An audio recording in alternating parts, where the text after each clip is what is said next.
Bismillahirrahmanirrahim. Sehingga teman-teman yang dirahmati Allah SWT, salah satu program kita untuk terus mengembangkan diri, program untuk tumbuh, program untuk memperbaiki diri kita di hadapan Allah itu adalah coba kita program dalam sehari aja, terus kita nilai berapa kali kita berhasil ngelewatin ujian emosional. Bukan cuma marah, termasuk cinta, benci, tersinggung, sakit hati, kayak gitu-gitu. Berapa kali kita bisa berhasil melewati itu dalam sehari. Gak usah seminggu, sehari aja. Di jalan, sama temen, di grup WA, di IG, di Twitter, di mana gitu. Coba kita lihat berapa kali kita bisa menahan diri kita dan bersabar. Bukan berarti tidak respon ya, bukan berarti pasif.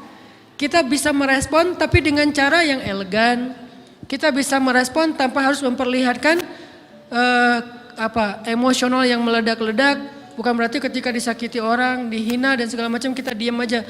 Gak selalu kayak gitu. Kadang-kadang kita perlu merespon untuk mengklarifikasi, tabayun kalau kata orang-orang yang dalam ilmu fikih. Kita harus tabayun. Tapi tabayun dengan marah itu beda. Tabayun dengan mencela itu beda. Sehingga kita mencoba menahan diri berpikir, aduh capek kalau gitu. Tapi kan ini bagian dari pembelajaran. Makin terbiasa kayak gitu, terbiasa elegan, maka otomatis jadi nggak terlalu repot lagi. Kan awal-awal bersikap pengen yang bijaksana, yang elegan, yang dewasa. Itu kan kadang-kadang harus diusahain ya. Karena belum mengkarakter, harus mikir dulu gimana ya sikap yang paling dewasa. Gimana ya sikap yang paling bijaksana. Gimana ya sikap yang paling wise, gimana ya sikap yang paling elegan, masih mikir. Tapi setelah berkali-kali kita latihan, lama-lama itu menjadi spontanitas kita. Dan kalau udah bisa kayak gitu, insya Allah kita sudah mulai meniru nih akhlak Nabi Muhammad SAW. Ini ujian perasaan banget.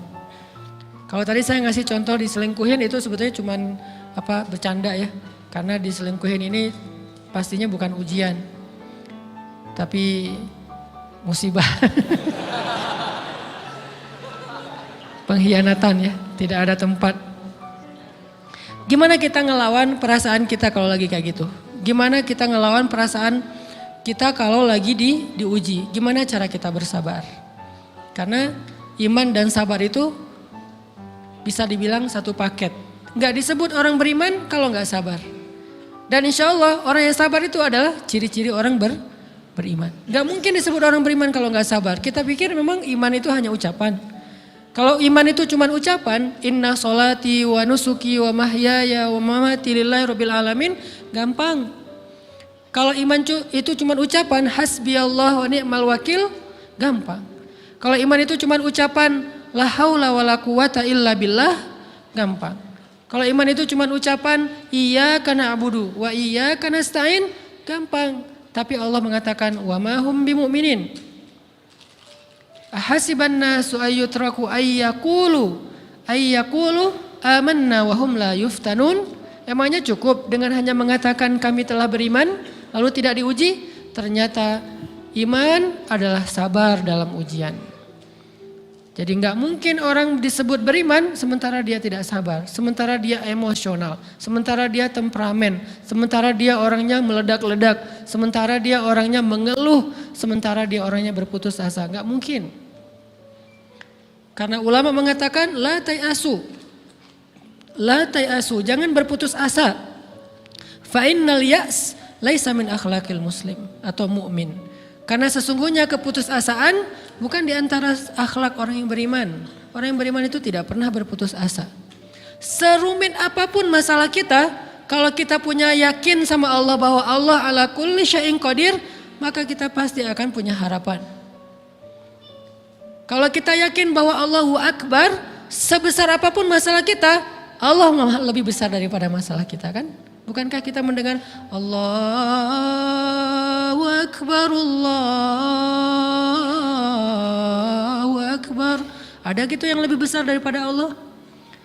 Harusnya kita tidak pernah berdoa kepada Allah sambil mengatakan ya Allah saya punya masalah besar. Itu sama aja dengan kita ngeledekin Allah. Sama aja kayak kita datang ke teman kita bilang gini, saya mau pinjam duit. Enggak akan banyak kok, saya tahu kamu kalau kebanyakan kamu gak akan sanggup. Kan gak mungkin kita ngomong gitu kan ya. Saya lagi banyak hutang nih, saya mau minta tolong sama kamu. Insya Allah saya gak akan minta seutuhnya. Saya tahu kamu juga kurang duitnya. Saya minta dikit-dikit aja lah. Kan gak gitu kan cara kita minta tolong. Sama aja kita doa, ya Allah saya punya masalah besar. Ngomong ke Allah punya masalah besar. Kalau kita ngomong ke manusia kayak gitu wajar. Tapi ke Allah, ya Allah saya punya masalah kecil nih. Apa? Ada hutang sedikit, berapa? 100 M. Allah kan ghaniyun, maha kaya. Jadi jangan pernah mengatakan 100 M itu besar di hadapan Allah. Kita ngeremehin Allah banget. Bukankah Allah maha kaya? Jangan pernah mengatakan bahwa musibah kita, ditinggalkan orang yang kita cintai, dibully seluruh dunia, itu besar di hadapan Allah. Bukankah Allah cukup buat kamu, kata kamu? Inna sholati wa nusuki wa mahyaya hasbiyallahu ni'mal wakil. Jadi Allahu Akbar. Sehingga kalau kita berdoa, ya Allah saya punya sedikit masalah. Bukankah Umar pernah mengatakan, ya nafsi, idza dhaqat alaikid dunya, fala taquli ya Rabbi indi hammun kabir, faquli ya hammun indi rabbun kabir. Wahai jiwaku, kalau kamu merasakan kesempitan, kegalauan, bingung, sakit, jangan pernah kamu mengatakan, ya Rabbi saya punya masalah besar. Tapi katakanlah, wahai masalah saya punya Rabb yang maha besar. Iman dan harapan, berharap itu nggak bisa dipisahkan. Iman dan sabar itu nggak bisa dipisahkan. Iman dan berserah diri atau menyerahkan urusannya, tawakul atau kita nyebutnya tawakal, nggak bisa dipisahkan. Bagaimana kita mau menyebut diri kita mukmin sementara kita nggak sabar ketika diuji dengan perasaan? Alhamdulillah kalau kita selama ini masih bersabar dengan ujian fisik. Ujian fisik yang setiap hari kita alamin apa? Lelah, capek, pulang kerja, pulang sekolah, pulang dari kampus, ngaji. Capek kan? Belum lagi macet-macetan, belum mandi pula.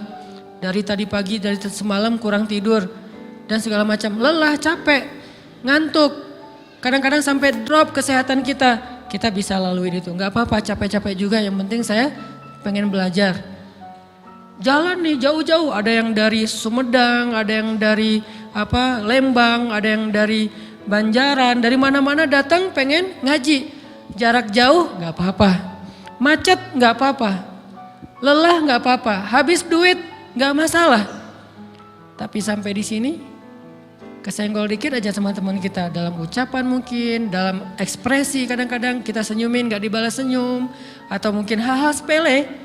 Itu bikin seolah-olah amal kita yang udah habis-habisan tadi jadi berkurang sampai habis pahalanya. Ujian perasaan.